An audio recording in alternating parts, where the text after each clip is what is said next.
Hello, everyone, and welcome to Tabor Talk. I'm your host, Michael Tabor. So I'm going to do a little movie review. I used to have a blog called Mike at the Movies back in 2012, 2013. I reviewed movies. Mike at the Movies on my blog. What do we think? I no longer have it up. I occasionally will do a YouTube and throw it up. The problem is copyright. Even this, I'm a little concerned. I have the movie clip here. It's just After.Life, the promo, and hopefully they won't take it down. So this movie, After.Life. I rented this movie. Yep, I'm still watching DVD. Actually, it was on Blu-ray. Got it from Netflix. I couldn't get it streaming, so I got the disc. And I finally watched this movie. Okay, not a good movie at all, but I was intrigued. I had read so many reviews, and you know what?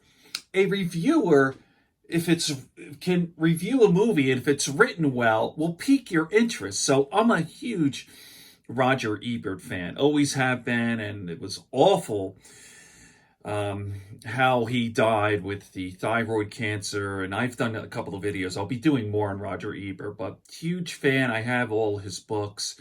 Great writer, great guy. But anyway, this is not about Roger Ebert.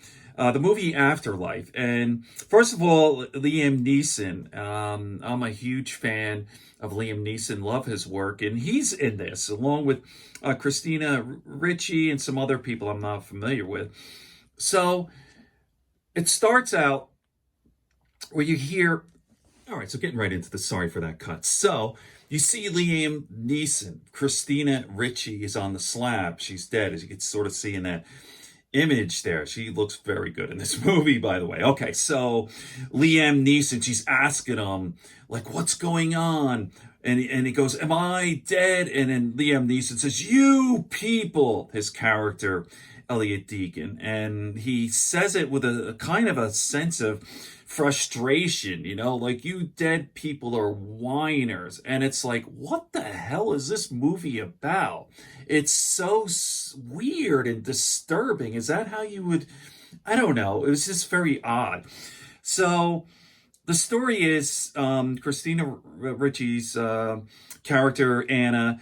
She gets into a fight with her boyfriend. They have a disastrous dinner, and she speeds off on a rainy night, and she crashes and she dies. So there's kind of a flip, and the next thing you know, she's on this slab. And again, it's a kind of a thing like, are you dead or alive? It could be. You think about this, and it could be very, very interesting. Like, whoa, what is this? But they sort of fucked it up, you know? So am I alive? Like, perhaps not in the traditional sense, but maybe alive between life and death. So you look at her, and it's like her body is presumably dead. She has no pulse. You assume that the blood has been replaced by embalming fluid. Her skin is starting to change and all that. And this thing went. Let me bring that back up. Sorry about that. Pretty guerrilla style here. I have my phone, and I'm actually just videotaping my iPad with the image on Wikipedia. So, okay, I digress. Let me get back into this. So she protests, she argues, and all this, and she's asking him, what the hell is going on? So the deacon is the guy, Liam Neeson's character, says, you know what? You're dead. Only I could see you because I have this special gift. I have this special power, and I could communicate with the dead, and I just prepare them for the next stage in life, and only I could see you. But you find out later this little kid sees her body too. So there's a little intrigue. There's like this weird sort of stuff. The little kid goes to visit the funeral home. He's obsessed with this funeral home, and he kind of sees an image of Christina Ricci or Anna, whatever. And he sees her too. So there's like, wow, what the hell's going on? So anyway, this little boy tells her boyfriend, she goes, you know what? She's not really dead. And the boyfriend believes this kid, and he still has her engagement ring, and he's like, it didn't end well, right? They had an argument and all this.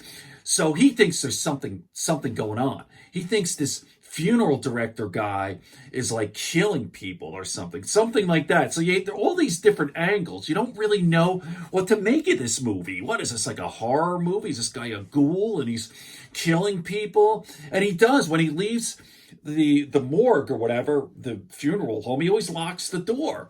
And it's like, what the hell is going on there? So it is, Afterlife is a horror movie. And, if you look at, I'm reading about the review here that Roger Ebert did here, and he brings up the idea. He says, when you think about the idea of a horror film with the familiar theme of being alive when the world thinks you're dead. And he says it couples that with a possibility that has chilled me ever since the day when at a far too young an age, I pulled down an Edgar Allan Poe book from my dad's bookshelf, looked at the table of contents, and turned straight to the premature burial. So from Anna's point of view, she's still alive when the earth starts thudding on the coffin. And from Deacon's point of view, yes, no. So there's all this weird stuff. Now here's what's so shitty about this movie. I hate Liam Neeson's character. He's such a dick. And I guess he's supposed to be like this monstrous guy.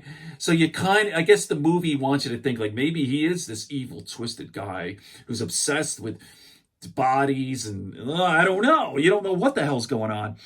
But then they're all like, she has these nightmares with maggots coming out of her mouth. It's like this cheap horror, and it's really in incredible poor taste.